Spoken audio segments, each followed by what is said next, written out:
Yes, അപ്പോൾ നമുക്ക് class start ചെയ്യാം അല്ലേ. ഇപ്പോൾ നമ്മൾ കഴിഞ്ഞ ക്ലാസ്സിൽ എടുത്തതിൻ്റെ കണ്ടിന്യൂഷൻ ആണ്. കഴിഞ്ഞ ക്ലാസ്സിൽ എടുത്തത് ജിൻതി നമ്പേഴ്സ് ആണ് അല്ലേ. നമ്മൾ 1 2 3 അല്ലേ, അതായത് 1 2 3 ഇത് മൂന്നുമാണ് പഠിച്ചിട്ടുള്ളത്. ബാക്കിയാണ് നമ്മൾ ഈ ഒരു ക്ലാസ്സിൽ നോക്കുന്നത് കേട്ടോ. അപ്പോൾ നമ്മൾ 3 വരെ പഠിച്ചു. ഇനി നമ്മൾ പഠിക്കേണ്ടത് ഏതാണ്? 4 അല്ലേ, 4 5 6 ഈ 3 ഗിൻതി നമ്പേഴ്സ് ആണ് നമ്മൾ ഇന്ന് പഠിക്കാൻ പോകുന്നത്. അപ്പോൾ നോക്കി, ഇവിടെ 4 കൊടുത്തിട്ടുണ്ട്. 4ന് ഹിന്ദിയിൽ എന്താണ് പറയുക? ചാർ. ഓക്കെ, ചാർ എന്നാണ് പറയുക. അപ്പോൾ നമുക്കത് എങ്ങനെ എഴുതാന്നുള്ളതൊന്ന് നോക്കാം കേട്ടോ. ച എന്ന് എഴുതുക, എന്നിട്ടോ ച എന്ന് നീട്ടാനുള്ള ചിഹ്നിട്ട് കൊടുക്കുന്നു, റ എന്ന് എഴുതുന്നു, ചാർ. ഓക്കെ, ഇനി ഇത് നമ്മൾ എങ്ങനെയാണ് ഹിന്ദിയിൽ നമ്പേഴ്സ് ആക്കിയിട്ട് എഴുതുക? നമ്പർ ആക്കിയിട്ട് എങ്ങനെ എഴുതും?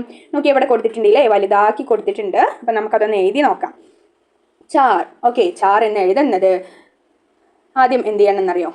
നമ്മൾ ഇങ്ങനെ ഒരു ലൈന് കൊടുക്കുന്നു, നേരെ എന്നിട്ട് ഇങ്ങനെ ക്രോസ് ചെയ്യുമല്ലോ, അതുപോലെ ചെയ്യാം. ഇത്രയേ ഉള്ളൂ, സിമ്പിളല്ലേ?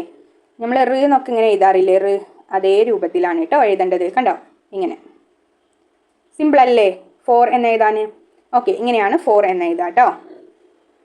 ഇനി നമുക്ക് നെക്സ്റ്റ് നോക്കാം അല്ലേ. നെക്സ്റ്റ് എന്താണ്? 5 ആണ്. 5 എഴുതാനും സിമ്പിളാണ് അല്ലേ. 5ന് എന്താ നമ്മൾ ഹിന്ദിയിൽ പറയുക? പാഞ്ച് എന്നാണ്, പാഞ്ച്. അപ്പം നമുക്കതൊന്ന് എഴുതി നോക്കാം. ആദ്യം നമ്മൾ പാ എന്ന് എഴുതുക, ദെൻ അത് നീട്ടാനുള്ള ചിഹ്നിട്ട് കൊടുക്കുന്നു, ച എന്ന് എഴുതുന്നു, പാഞ്ച്. അതിൻ്റെ ആ ഒരു ചിഹ്നം ഇട്ട് കൊടുക്കുക. ഇങ്ങനെയാണ് പാഞ്ച് എന്ന് എഴുതുക. ഇനി നമുക്കത് ഇങ്ങനെ ഹിന്ദിയിൽ നമ്പറാക്കി എഴുതി നോക്കാം അല്ലേ.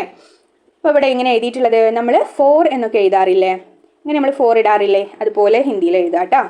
കണ്ടോ, ഇങ്ങനെ കൊണ്ടുവന്നിട്ട് ഇങ്ങനെ ഇടാം. ഇങ്ങനെയാണ് നമ്മൾ ഹിന്ദിയിൽ പാഞ്ച് എന്ന് എഴുതുക. ഓക്കെ, ഇങ്ങനെ ക്ലിയർ ആണല്ലോ. ഓക്കെ അല്ലേ? കിംസ് ഒന്നും കൂടെ എഴുതി കാണിക്കാം. ഇങ്ങനെയാണ് കേട്ടോ. ഇനി നെക്സ്റ്റ്, അതായത് ഇന്നെടുക്കുന്ന ലാസ്റ്റ് നമ്പറാണ് അല്ലേ ഇത്. ഏതാണ്? 6. 6 സിമ്പിളാണ്. നമ്മൾ 3 ഒക്കെ എഴുതാൻ പഠിച്ചിട്ടുണ്ടല്ലേ, നേരെ ഓപ്പോസിറ്റ് ഇട്ടാൽ മതി. അപ്പോൾ നമുക്ക് അതിനെന്താണ് ഹിന്ദിയിൽ പറയാന്നുള്ളത് നോക്കാം. ചഹ്, ചഹ് എന്നാണ് പറയുക കേട്ടോ. കണ്ടല്ലോ അല്ലേ. അപ്പം അതെങ്ങനെ എഴുതാന്നുള്ളതൊന്ന് നോക്കാം കേട്ടോ. ഓക്കെ, കണ്ടല്ലോ, ഇങ്ങനെയാണ് എഴുതാം. ഓക്കെ, ഇനി നമുക്ക് അത് എങ്ങനെയാണ് നമ്പർ ആക്കിയിട്ട് എഴുതാന്നുള്ളത് നോക്കാം. നമ്മളെങ്ങനെയാണ് 3 എന്ന് എഴുതിയേ? ഇങ്ങനെയല്ലേ 3 എന്ന് എഴുതിയത്. അത് നേരെ ഓപ്പോസിറ്റ് ഇട്ടാൽ എന്തായി? ചഹായി. നമുക്ക് ഓപ്പോസിറ്റ് ഇടാം. കണ്ടോ, ഇങ്ങനെയാണ് ചഹ് എന്ന് എഴുതാം. 3 നേരെ ഓപ്പോസിറ്റ് ഇടാം. ഹിന്ദിയിൽ നമ്മൾ 3 എന്ന് എഴുതിയിട്ടുണ്ടായിരുന്നു അല്ലേ, തീൻ. അത് നേരെ ഓപ്പോസിറ്റ് എഴുതിയാൽ ചഹ് എന്നായി. ഒന്നും കൂടെ മിസ് കാണിക്കാം കേട്ടോ. ഇത്രയേ ഉള്ളൂ, സിമ്പിൾ അല്ലേ. ഓക്കെ, ഇനി നമുക്ക് എക്സസൈസിലേക്ക് പോയാലോ. ഇതിൽ വരുന്ന വർക്ക് എന്താണ്? നമ്മൾ കഴിഞ്ഞ ക്ലാസ്സിൽ ചെയ്ത പോലെ തന്നെ എഴുതാൻ വേണ്ടിയിട്ട് പഠിക്കുകയാണല്ലേ. കണ്ടോ, ഇതിൻ്റെ മുകളിലൂടെ നിങ്ങൾ ഇങ്ങനെ എഴുതി നോക്കുക. എന്നിട്ട് ഇവിടെ എന്ത് ചെയ്യുക? നിങ്ങളല്ലാതെ എഴുതി നോക്കുക സ്വന്തം. ഇത് 3 പ്രാവശ്യം എഴുതുമ്പോൾ തന്നെ നിങ്ങൾക്ക് ഓൾമോസ്റ്റ് പഠിക്കും. അതുപോലെ തന്നെ ഇതും ചെയ്ത് നോക്കുക കേട്ടോ. കണ്ടോ, ഇതൊക്കെ ഇതിൻ്റെ മുകളിലൂടെ എഴുതുക. എന്നിട്ട് ഇവിടെ നിങ്ങൾ സ്വയം എഴുതി നോക്കുക. ഓക്കെ, ഇനി നമുക്ക് യൂണിറ്റ് ടാസ്ക് നോക്കാം.